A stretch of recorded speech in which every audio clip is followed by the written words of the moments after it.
శివకుమార్, రామచంద్రవరపు, డిబోరా డోరిస్ఫెల్, రాజశేఖర్ ఆనింగి, విక్రమాదిత్య డాంబర్ ప్రధాన పాత్రధారులుగా రూపొందుతున్న విభిన్న కథా చిత్రం సువర్ణ టెక్స్టైల్స్. ప్రశాంత్ నామినీ దర్శకుడు, అనిల్ ఈరుగుదిండ్ల నిర్మాత. త్వరలో సినిమా విడుదల కానుంది. ఈ సందర్భంగా హైదరాబాద్లో ఈ సినిమా టీజర్ లాంచ్ ఈవెంట్ ని నిర్వహించారు. ఆ విశేషాలు మన ఫిల్మ్ ఫ్లాష్ లో చూసేద్దాం.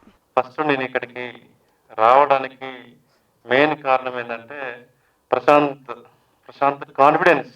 నిజంగా ఈ టీజర్లో ఎంత ఇంటెన్స్ అయితే ఉందో అంతే ఇంటెన్స్ తీసే సినిమా మొత్తం కనుక ఉంటే ఇది ఒక గ్రేట్ కమర్షియల్ సినిమా అవుతుందని చెప్పేసి నేను అనుకుంటున్నాను.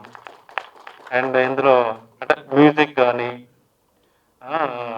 ఎడిటింగ్ కానీ సినిమాటోగ్రఫీ నేను ఆ రోజు చూసినప్పుడే చెప్పిన కదా, సినిమాటోగ్రఫీ కూడా చాలా బాగా చేశారు. కొత్త ఆయన కూడా ఓకే ఓకే సూపర్, చాలా బాగా చేశారు.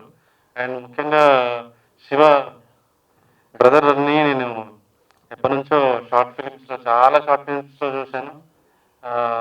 చాలా సినిమాలు అంటే చాలా సినిమాలకి ముందు డెమో తీస్తారు కదా కొత్త డైరెక్టర్స్, అలా చాలా వాటికి ఈయన హీరో.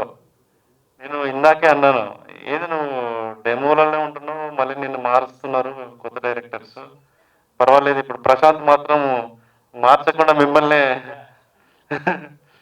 హీరోగా క్యాస్ట్ చేశాడు అని చెప్పాను. సో అందరు బాగా చేశారు. ఇప్పుడు ప్రశాంత్ కూడా అలా రాజు వెడ్స్ రాంబాయి లేకపోతే ఇంకేదన్నా సినిమాలు ఏదైతే మనం రీసెంట్గా హిట్ అయినాయో అలాంటి పొజిషన్లో వెళ్ళి ఒక డైరెక్టర్కి పేరు వస్తుంది కదా, అలాంటి పేరు ప్రశాంత్కి వచ్చే ఛాన్స్ ఉంది. So all the best Prashant. And Shivanna గురించి చెప్పాలి, నేను పెద్ద ఫ్యాన్ నేను అన్నకి పర్ఫార్మెన్స్కి. సో నిజంగా చెప్తున్నా జోగా సీరియస్లీ. సో మంచి పర్ఫార్మర్. ఎందుకంటే చాలామంది యాక్టర్స్ తెలుగు ఇండస్ట్రీలో లైక్ చాలా తక్కువగా అంటే టాలెంట్ ఉన్నా కూడా ఇంకా వాళ్ళకి ఆపర్చునిటీస్ ఇంకా దే డిజర్వ్ మచ్ బెటర్. అందులో శివన్న. సో చూసి ఈ సినిమాతో మాత్రం డెఫినెట్లీ మొత్తం టీజర్ ఉండేటట్టు ఒకవేళ సినిమా మొత్తం అలాగే కంటిన్యూ చేస్తే నెక్స్ట్ శివన్న దొరకడు. ఇక ఆల్రెడీ డేట్స్ లేవు మనోడు, ఎందుకంటే ఆల్రెడీ కొన్ని పెద్ద సినిమాలు చేస్తున్నాడు. I don't want to reveal that films. And thank you Ramesh అన్న వచ్చి సపోర్ట్ చేస్తున్నందుకు. అండ్ అనిల్ థ్యాంక్ యూ ప్రశాంత్ని నమ్మి ఈ టీజర్ చేసినందుకు. అండ్ లోపోబాయ్ థ్యాంక్ యూ సపోర్ట్ చేస్తున్నారు sir, thank you so much. So thanks to each and every one. ఇరగదీసిన టీజర్ నీ స్టైల్లో చెప్పాలంటే ముద్ద పలగొట్టేసినావు. టప్ సీను హీరోగా ఆ సినిమాలో యాక్ట్ చేశాడు. అప్పుడప్పుడు సినిమాలు చేస్తుండు. ఎక్కడో మా ఊరోడు మీ అమ్మాయిడు బాగానే డెవలప్ అవుతుండు అనుకున్నా. ఒకరోజు ఫోన్ చేసి అన్న అర్జెంటుగా కలవాలి, సోహెల్ గారు చెప్పాడు కదా ఇందాక, అన్న అర్జెంటుగా కలవాలన్నాడు. నేను సరే అని వచ్చా. ఒక కథ చెప్పాడు. ఒక హాఫ్ అన్ అవర్ టైం ఇస్తే చాలన్న, 1 అవర్ అంటే కథ చెప్పాడు. అరే అదిరిపోయిందిరా కథ, కొంచెం స్క్రీన్ ప్లే అలా ఏదన్నా చూసుకో, వేరే సినిమా ఇంపాక్ట్ లేకుండా చాలా బాగా చెప్పావు, అసలు చూసుకోక్కర్లేదు అన్న. 1 వీక్ తర్వాత అన్న సింపేస్తే అసలు ఇండస్ట్రీ మాట్లాడుకుంటుంది, మన తర్వాత ఎవడైనా అంటే అరే వద్దురా మాటలొద్దు తీ అన్న.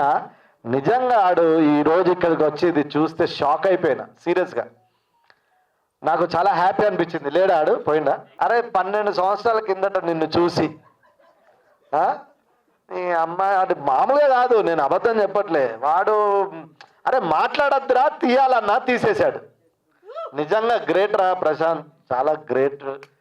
2026 ఈ సినిమాతో నీ గురించి ఇండస్ట్రీ మాట్లాడుతుంది. దీంతో మాట్లాడుతుంది, బట్ ఇంకా ఫుల్ సినిమా చూపిస్తే ఇంకా చాలా హ్యాపీగా ఫీల్ అవుతారు. చాలా గ్రేట్. యాక్చువల్లీ ప్రశాంత్ నా దగ్గరికి వచ్చినప్పుడు మనోడు చెప్తా ఉన్నాడు స్టోరీ. యాక్చువల్లీ దీంట్లో చాలా స్టఫ్ ఉంది.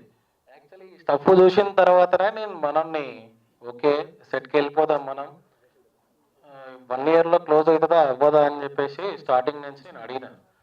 ఓకే అన్న కంపల్సరీ ఇది 1 ఇయర్లో క్లోజ్ చేసి పడేద్దాం మనం. యాక్చువల్లీ చూసిన తర్వాత నువ్వే మాట్లాడతావన్నా అని చెప్పిండు. కాకపోతే మీకు ఆల్రెడీ అర్థమై ఉండొచ్చు, చూసిరు కదా అందరూ. ఎట్లా అనిపిస్తుంది మీకు? ఎవరైనా ఎందుకు నమ్ముతారన్నా, ఎవరు నమ్మరు. ఈ ఫిలిం ఇండస్ట్రీని నమ్మాలంటే అంత ఈజీ కాదు. మీరు చాలా గడుస్తూ వచ్చి నన్ను పుష్ చేస్తారు అన్న అని చెప్పేసి మనోడు చాలా మాట్లాడిండు. ఓకేనా? Thank you. నువ్వు చాలా పెద్ద డైరెక్టర్ అవుతావు. కొత్తగా యాక్టింగ్ ఎలా చేయొచ్చు అనేది నాకు నేర్పించారు. ఆ రోజునే నేను శివాని చూసినప్పుడు వన్ ఆఫ్ ది హీరోగా ఇతని దగ్గర కూడా తల్లిదండ్రుల నుంచి వచ్చిన వారసత్వం కావచ్చు, తనలో ఉన్న ఆ అడాప్టేషన్ కావచ్చు, ఏదో ఓ రోజున ఏదో ఒకటి కష్టపడి చేస్తాడనుకున్నాను. అది ఈ రోజున ఈ టీజర్లోనే కాకుండా ముందు ముందు అంతకు ముందు కూడా రీసెంట్గా చూస్తే చాలా డిఫరెంట్ క్యారెక్టర్ చేస్తూ వస్తున్నారు ఆయన. అలాంటి వ్యక్తిని ప్రశాంత్కి సంబంధించిన కథలో అది తీసుకున్నారు చూశారు, సింప్లీ సూపర్. అలా ప్రతి ఒక్కటి చాలా జాగ్రత్తగా ఓపికతోటి ఆర్గనైజ్ చేసుకొని ఈ రోజున ఈ చిన్న టీజరే అని అనుకోకుండా మొత్తం సినిమాకి సంబంధించి ఇంకెంత ఎఫర్ట్ పెట్టబోతున్నారు అనేది మనం ఈరోజు చూసాము.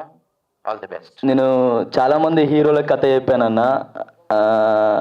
ఫస్ట్ ఇప్పుడు వాళ్ళు కూడా మంచి హీరోలతో మంచి డైరెక్టర్లతోనే చేయాలనుకుంటారు. నేను వచ్చి కథ చెప్తానంటే ఎవరు వినరు, ఎందుకంటే వాళ్ళ తప్పు కాదు, నా తప్పు అది. ఎందుకంటే నేను వచ్చే విధానం అనేది రాంగ్ అని నాకు అర్థమైంది. నన్ను నమ్మిన హీరో ఎవరు అని ఎతికా. ఒకరోజు బాలుగాన్ టాకీస్ అని ఒక సినిమా రిలీజ్ అయింది. ఆ సినిమా ఫంక్షన్లో అన్న అటు ఇటు తిరుగుతున్నాడు, నేను మెసేజ్ చేశా ఇన్స్టాగ్రామ్లో, అన్న ఒక కథ ఉంది వింటావా అంటే ఒక్క సెకండ్ కూడా ఆలోచించకుండా మణికొండకు రా అన్నాడు. కేఫ్లో కూర్చున్నాం, 2 గంటల సేపు నాకు టైం ఇచ్చి నాకు కథ తిన్నాడన్న. మనం చేద్దాం డార్లింగ్, నువ్వు వెళ్ళిపో అన్నాడు. నాకేం అర్థం కాలే. అలా ట్రావెల్ అవుతూ 1 సంవత్సరం అయింది. ఏద్దామన్నా అంటే నువ్వు ఏదైనా ఈ సినిమా నేను చేస్తా అని నన్ను ఒక బంకలాగా పట్టుకొని ఉన్నాడు. Shivanna, thank you so much. Suvarna textiles అనే ఫస్ట్ కథ చెప్పినప్పుడు అండి ప్రశాంత్, ఎస్ అంటే నాకు ఫస్ట్ గుర్తొచ్చింది మన శివపుత్రుడు సినిమాలో విక్రమ్ గుర్తొచ్చాడండి.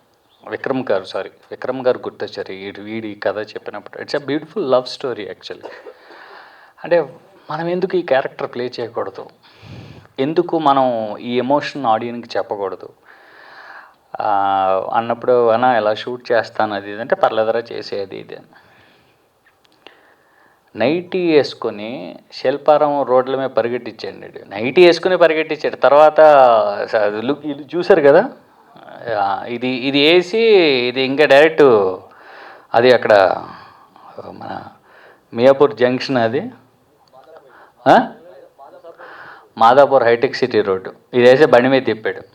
కానీ కథ చాలా బాగుంటుందండి. అంటే వేదవ పిచ్చోడు వాడు డైరెక్టర్. Sorry dialling, ఏమనుకో. ఒరే నైటీ వేసుకుని పరిగెడతాం ఏంట్రా, ఇబ్బందిగా ఉందంటే అన్న నువ్వు చేయకపోతే వెళ్ళిపోతాను అన్నాడు. ఒరే వేసుకుని పరిగెడతాను, ఆగరా బాబు, వేసుకుని పరిగెడతాను, నువ్వు వెళ్ళిపోకు, చేస్తానులే. మంచి కథ అండి. అంటే ఒక యాక్చువల్లీ జనరలీ వాడు చెప్పినట్టు చాలామంది అలా డెబ్యూటెంట్స్ కథలు రాసుకుంటారు, పాపం వాళ్ళని ఎవరు నమ్మరు. ఇందాక సార్ ఆయన రాజు వెడ్స్ రాంబాయ్ ప్రొడ్యూసర్, ఆయన చెప్పినట్టు అంటే ఎంతోమంది ఎన్నో ఐడియాలు రాసుకుంటారు, but they don't have chance to prove. And అంటే నేనేదో పెద్ద అదే ఇది అని కాదు, కానీ ఇందాక సార్ కూడా ఉన్నారు, ఎందుకు ప్రతి డెమో షూట్లో నువ్వే ఉంటావు అని. ఎందుకో వాళ్ళ ఐడియాలు నచ్చుతాయి, వాళ్ళ ఐడియాలు అద్భుతంగా ఉంటాయి.